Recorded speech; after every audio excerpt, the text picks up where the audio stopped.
हाल ही में delimitation commission का एक ड्राफ्ट रिपोर्ट जो है वो पब्लिक डोमेन में आया है। और जब से ये डिलिमिटेशन कमीशन का ड्राफ्ट जो है वो पब्लिक डोमेन में आया है तब से जो है जम्मू कश्मीर में सियासी हड़कंप मचा हुआ है। भारतीय जनता पार्टी कह रही है कि जो डिलिमिटेशन कमीशन का ये ड्राफ्ट आया है ये बहुत ही अच्छा और सटीक है, तो वहीं नेशनल कॉन्फ्रेंस ने इसको सिरे से खारिज कर दिया है। नेशनल कॉन्फ्रेंस के बाद पीडीपी की अगर बात करें तो पीडीपी ने भी इसको सिरे से खारिज किया। और भी बहुत सारी ऐसी रीजनल पार्टीज हैं जम्मू कश्मीर की जिन्होंने डिलिमिटेशन कमीशन पर टिप्पणी की है और यह कहा है कि ये जो ड्राफ्ट है ये उनको मान्य नहीं है। कांग्रेस ने चुप्पी साधी हुई है, कांग्रेस फिलहाल कुछ नहीं कह रही है। तो ऐसा क्या है इस ड्राफ्ट में कि ये सियासी हड़कंप जो है वो जम्मू कश्मीर में इस समय मचा हुआ है, तफसील से बताने जा रहा हूं। वीडियो को अंत तक जरूर देखिएगा और समझिएगा कि क्यों ये सियासी पार्टियां जो हैं वो इस डिलिमिटेशन ड्राफ्ट को सिरे से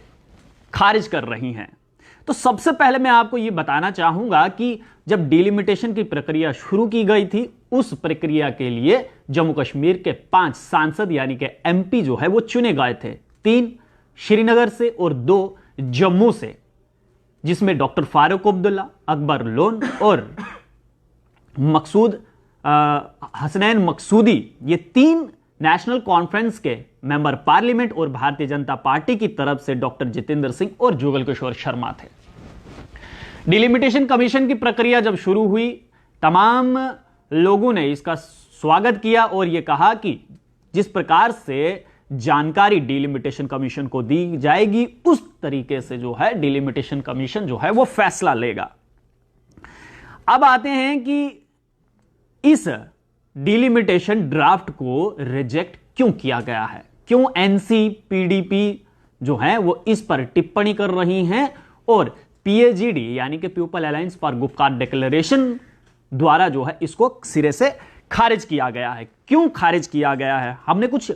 अहम बिंदु जो हैं वो आपके लिए सामने निकाल कर रखे हैं। उन बिंदु पर इस समय मैं आपके साथ चर्चा करूंगा और आपको क्या लगता है कि जो ये डिलिमिटेशन ड्राफ्ट आया है वो सही है या गलत, अपनी राय नीचे कमेंट बॉक्स में भी रखते जाइएगा। ये जो नया ड्राफ्ट आया है इस ड्राफ्ट के मुताबिक कश्मीर डिवीजन के 5 ऐसे जिले जिनमें बहुत सारी चेंजेस जो हैं वो की गई हैं, जिसमें बारामूला, कुपवाड़ा, श्रीनगर, कुलगाम और अनंतनाग डिस्ट्रिक्ट हैं। कुपवाड़ा जो है वो एक लोती ऐसी कॉन्स्टिट्यूएंसी है जिसमें कोई बदलाव नहीं बल्कि एक और कॉन्स्टिट्यूएंसी जो है वो जोड़ी गई है। इसके बाद अगर मैं बात करूं तो बहुत सारे ऐसे इलाके केरन, करलपुरा तहसील के जो हैं उनको ऐड किया गया है एक नई सीट में, जिस सीट का नाम है थेगाम। इसके बाद आते हैं हम, अगर ड्राफ्ट की माने हम तो संग्रामा और गुलमर्ग कॉन्स्टिट्यूएंसी, जहां पर 2014 में पीडीपी का कब्जा था, यानी कि ये दोनों सीटें जो थी वो पीडीपी पीपल डेमोक्रेटिक पार्टी की झोली में गई थी, आज उनको समाप्त कर दिया गया है। यानी कि इस डिलिमिटेशन कमीशन का ये जो ड्राफ्ट पब्लिक डोमेन में आया है उसमें 2014 में जो 2 सीटें पीडीपी की झोली में गई थी, संग्रामा और गुलमर्ग कॉन्स्टिट्यूएंसी की, उनको समाप्त कर दिया गया है। शंगुस तहसील को जो है जो साउथ कश्मीर में है उसको डिवाइड कर दिया गया है अनंतनाग ईस्ट में और लारनू असेंबली कॉन्स्टिट्यूएंसी में इनको डिवाइड कर दिया गया है। कोकरनाग को भी जो है वो डिवाइड कर दिया गया है और दोरू और लोरनू में इसको मर्ज कर दिया गया है। कुलगाम जो है, कुलगाम में पहले 4 सीट थी, उनमें से कुल मिलाकर 1 सीट घट गई है और अब कुलगाम जो है वो महज 3 सीटों का मालिक रह गया है। श्रीनगर के बहुत सारे ऐसे और भी इलाके हैं जिनको सेपरेट असेंबली जो है अकॉर्डिंग टू द एरिया जो है वो दी जाएगी। इसके बाद जम्मू कश्मीर में बहुत सारी सीट्स हैं जिनको समाप्त किया गया है और उनमें से प्रमुख की अगर मैं बात करूं तो हबा कदल सीट जिस पर कश्मीरी पंडितों का यह कहा जाता है कि पुश्तैनी कब्जा रहा है, उसको भी जो है वो समाप्त कर दिया गया है। अब आते हैं हम खनियार सोनवार हजरतबल असेंबली सीट पर, जहां श्रीनगर में था, उनको भी मर्ज कर दिया गया है एक न्यू असेंबली सीट में, जिसमें चानापुरा और श्रीनगर साउथ है। यह मैं एक बार फिर से आपको बताना चाहूंगा कि खनियार सोनवार हजरतबल असेंबली सीट जो थी, जो कि श्रीनगर में आती थी, उनको मर्ज करके अब उनकी नई सीट बनाई दी है, जिसमें चन्नापुरा और श्रीनगर साउथ, ये दो अब कॉन्स्टिट्यूएंसीज बन गई हैं। जो मैंने नाम लिए खनियार सोनवार हजरतबल जो हैं, इनको इनमें मर्ज कर दिया गया है। अब इसमें एक और मजेदार बात यह है कि वोटर जो हवा कदल के थे, अब वो पार्ट रहेंगे 3 असेंबली कॉन्स्टिट्यूएंसीज का। यानी कि मैं एक बार फिर से बता रहा हूं, जो हवा कदल के वोटर्स थे वो 3 पार्ट रहेंगे, जो 3 असेंबली कॉन्स्टिट्यूएंसी की सीट्स हैं उनके पार्ट रहेंगे। और जिस प्रकार से पहले हमारी 83 सीट्स थी, यानी कि पहले 87 सीट थी,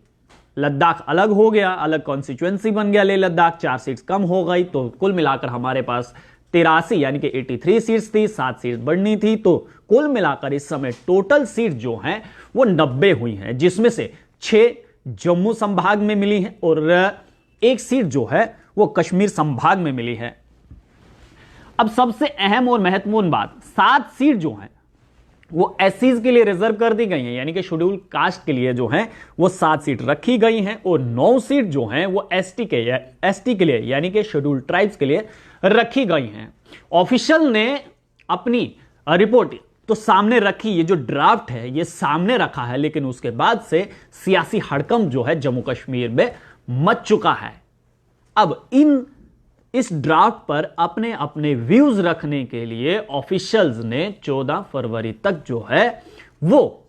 इन 5 पार्लियामेंटन से अपना अपना जवाब जो है वो मांगा है, और उसके बाद यानी कि अगर ये अपना अपना जवाब जब वहां पर देंगे, उसके बाद जो है डिलिमिटेशन की प्रक्रिया में जो भी सामने निकल कर आता है वो पब्लिक डोमेन में रखा जाएगा। तो ये तमाम बातें जो बिंदु मैंने आपके सामने जो हैं वो इस समय रखे हैं, इसीलिए इन्हीं बातों को लेकर जो है जम्मू कश्मीर में इस समय हड़कंप जो है वो मचा हुआ है। कुछ लोग कह रहे हैं कि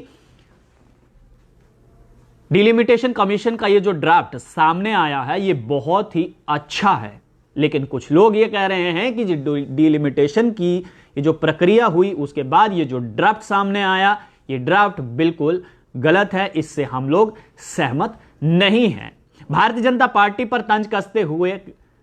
पीडीपी एनसी ये कह रही हैं कि ये मिलीजुली भगत है भारतीय जनता पार्टी की, और एक तर्क ये भी दिया जा रहा है कि मुस्लिम वोटर्स को डिवाइड किया जा रहा है।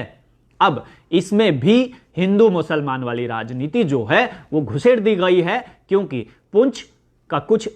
कुछ एरिया जो है यानी कि कुछ वोट जो है वो अनंतनाग के साथ जोड़ दिए गए हैं, लेकिन इसी पर जो है अब सियासत मची हुई है कि मुस्लिम वोट को डिवाइड किया जा रहा है, और ये मान्य नहीं है एनसी और पीडीपी को, और भी बहुत सारी ऐसी रीजनल पार्टीज है जो इसका विरोध कर रही हैं। आपकी इस बारे में क्या राय है? अपनी राय नीचे कमेंट बॉक्स में जरूर रखिएगा। आप लोग देखते रहिए अर्ली बूस्ट, कैमरामैन गगन के साथ देव ठाकुर, जम्मू।